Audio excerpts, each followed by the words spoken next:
Y'all ready to get nerdy?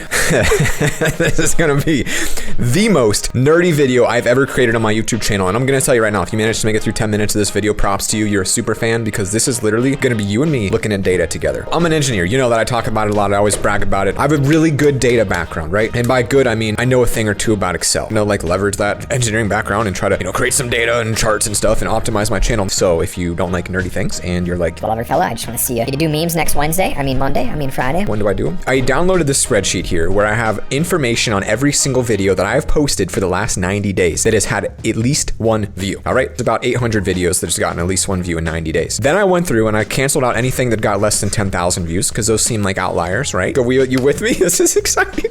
I love math and numbers. So I canceled those out. Basically, I pulled it all in here and I picked some specific data, how many views it got, how much it was viewed, the percentage viewed, how long the video was, etc., to optimize things. And I'm paying your boy's friend here today to help me finish. As you can see, it's not yet finished. I get a little spritz of data in the morning, just read that, and it just juices me up for the day. So every single video title is on the left. You can see this is gonna be so boring. Then the format, what's the theme of the video? Is it risk it for the biscuit? Is it house flip, etc.? So of the last, say, 100 videos, how many views did each series get relative to how many videos were posted? The red line here is how many of them were posted, and the blue is how many views they got on average. So we can see what my worst and my best series are based on views. These didn't really have as many posted, right? The count here is probably, what's that red bar? It's probably like 5 to 10. And then here we've done a lot of social experiments. Almost 80 were identified as social experiments. Last to leave, we've got quite a few. My number one series is House Flip with the massive spike right there at the end. My number two series is Home Invaders, then House Flip, then Trade Up, then Skyblock. Thieves Guild is next, and we're looking here at the average. So anything under average would be a series I'd want to cancel. Isn't this exciting?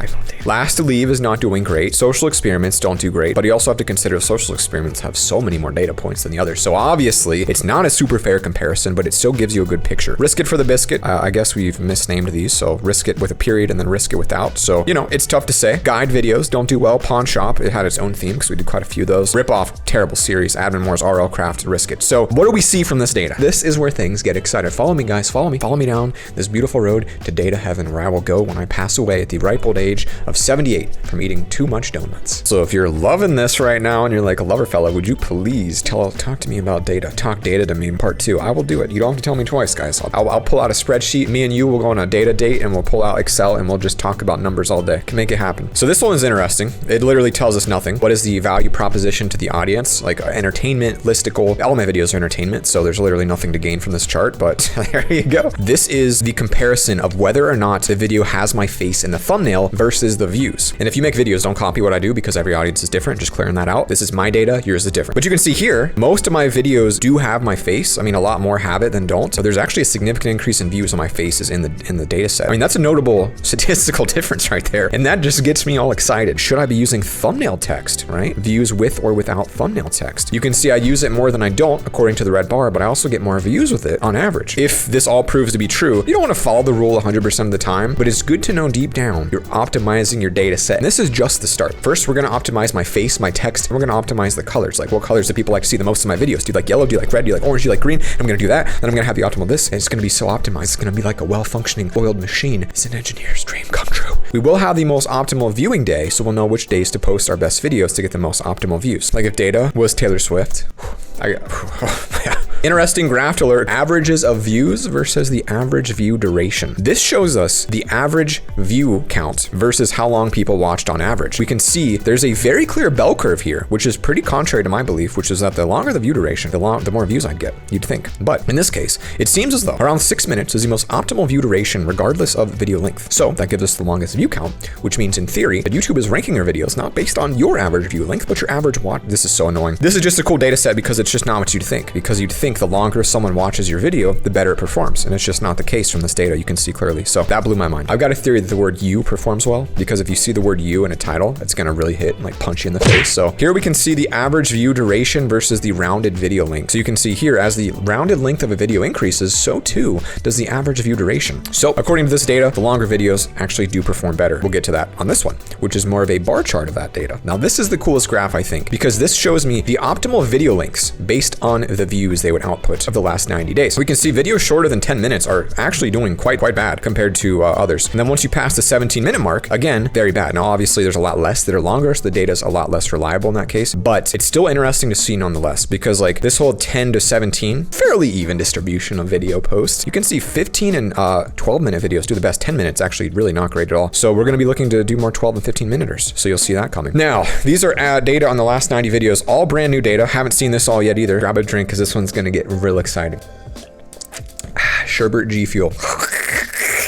Love it. So if we compare the video length from January, November, December, and January, it's pretty even spread. December videos got a little bit longer, which was on purpose. January, they got a little bit shorter. We have the words, numbers, and thumbnail. So this is just a comparison of kind of like how often I'm using them, how often I'm using a word and thumbnail in there. Like, is it changing a lot? And you can see that it is. And then face versus no face. You can see in January, I've really reduced my face versus December where I had it a lot, pretty much all videos, which is on purpose because I'm trying to reach an audience outside of my current audience. And I don't know if people see my face and they're like, This is gonna be a really annoying dude screaming at the camera, and I just don't want that. that's my thought process. And then we're also working on a day and date section. This is gonna be cool. We're gonna go through, optimize it for the day, optimize it for the date.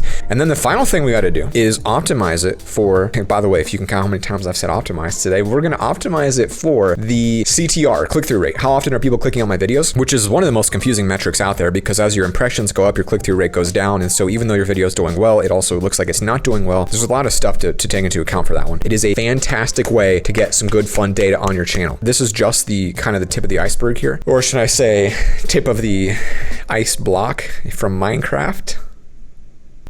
That was so funny. We're going to expand on this drastically and create like a whole system here where we're automatically getting data fresh from YouTube on a daily basis. Really, the truth is that you can optimize your data so much, but at the end of the day, it's the creator that matters, or the content you're making that matters. You can optimize, you can do this stuff, it's fun, but it's not really gonna make the difference. It's not gonna push you up to that next tier. For me, this is more peace of mind, more that I know I'm doing what's best for me and my channel, instead of guessing, because I don't really want to take guesses towards something that's important to me as YouTube. So I'm optimizing every aspect that I can. That way, every single choice I make is a data backed choice. So that got kind of serious for a second. That is kind of how serious I take things. And then the kind of master step, the biggest step possible after this, will be to create A/B testing for my thumbnails, where I'm releasing 2 to 3 thumbnails per video per day, and then testing those thumbnails. So I would have a first thumbnail for my viewers, right? You would watch it, all my subscribers, in the first couple hours. Then when it gets pushed to non-subscribers, I'm going to change that thumbnail to something that would be more appealing to people that aren't fans of me. Then I'm going to change it again to even a broader audience as it keeps getting pushed outside of my zone, my sphere of influence. I made that one up. Basically, long story short on today's video is I'm a big nerd. I have a background in engineering. I brag about it a lot, even though I literally do know engineering in my life. And I thought I have a slight advantage of the data, and I'm going to use that to become the biggest YouTuber ever. Data don't lie, and that's why I made this here today. If you guys want to see a final version, we finish this in a couple weeks, and you somehow made it to the end of this. First off,